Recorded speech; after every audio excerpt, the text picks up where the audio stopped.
Kisah tragis dan kesepian di akhir hidupnya.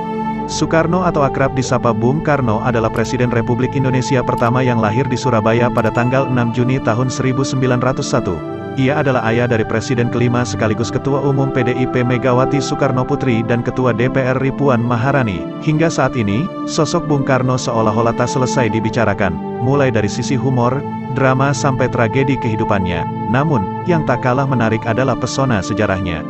Akademisi Inggris yang menghabiskan 40 tahun karir untuk meneliti Pangeran Diponegoro melihat, Bung Karno punya banyak kesamaan dengan Diponegoro.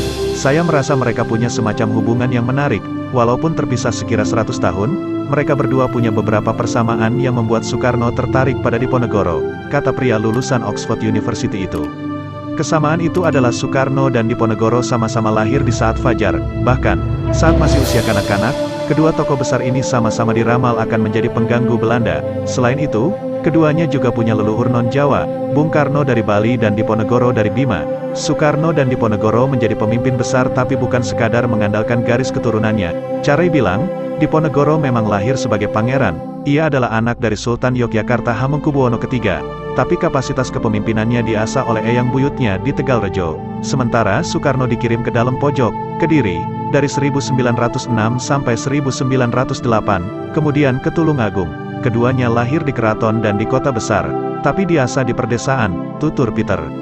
Selain itu, kedua tokoh ini punya kemampuan dalam komunikator massa. Soekarno mahir pidato dan pandai memanfaatkan kisah wayang melalui bahasa sehari-hari untuk menggait perhatian rakyat, sedangkan Diponegoro pandai merangkul petani dan orang-orang desa untuk ikut berjuang bersamanya selama Perang Jawa berlangsung.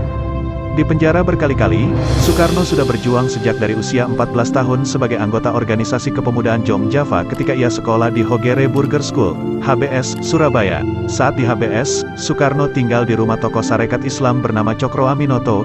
Cokro Aminoto adalah guru, bapak kos yang kelak menjadi mertuanya sendiri. Sebagaimana diketahui, Soekarno menikahi Utari, anak Cokro Aminoto, di usia 22 tahun. Usai dari HBS Surabaya, ia melanjutkan kuliah di jurusan Teknik Sipil Teknise Hugeskul.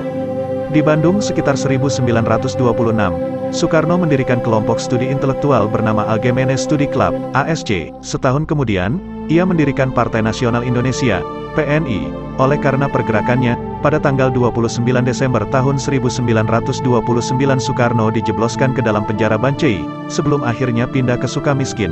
Ia baru dibebaskan pada tanggal 31 Desember tahun 1931.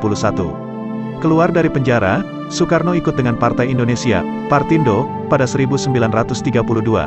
Lagi-lagi, ia ditangkap dan diasingkan ke ND, Flores, tepatnya pada Agustus tahun 1933 sampai sekitar tahun 1938. Tak cukup sampai di sana, Soekarno kemudian diasingkan lagi oleh kolonial ke Gading Cempaka, Bengkulu.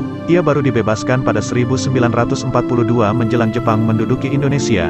Selama masa pendudukan Jepang, sejumlah tokoh pergerakan Indonesia, termasuk Soekarno, diwadahi dalam Pusat Tenaga Rakyat, Putra, dan Badan Penyelidik Usaha Persiapan Kemerdekaan Indonesia, BPUPKI. Di sidang BPUPKI pertama itulah pada tanggal 1 Juni tahun 1945, Soekarno melahirkan gagasan konsep tentang dasar negara. Soekarno menamainya Pancasila.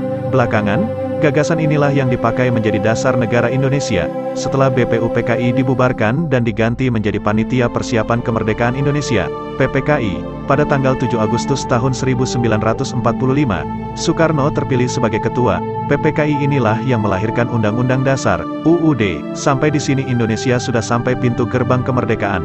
Pada tanggal 16 Agustus tahun 1945, Soekarno dan Muhammad Hatta diculik dan dibawa ke Rengas Dengklok, Karawang. Di sana Soekarno terus didesak untuk memerdekakan Indonesia. Soekarno dan Hatta akhirnya setuju. Pagi di tanggal 17 Agustus tahun 1945 di Pegangsaan Timur 56 Jakarta. Akhirnya, Soekarno-Hatta, atas nama bangsa Indonesia memproklamasikan kemerdekaan Indonesia.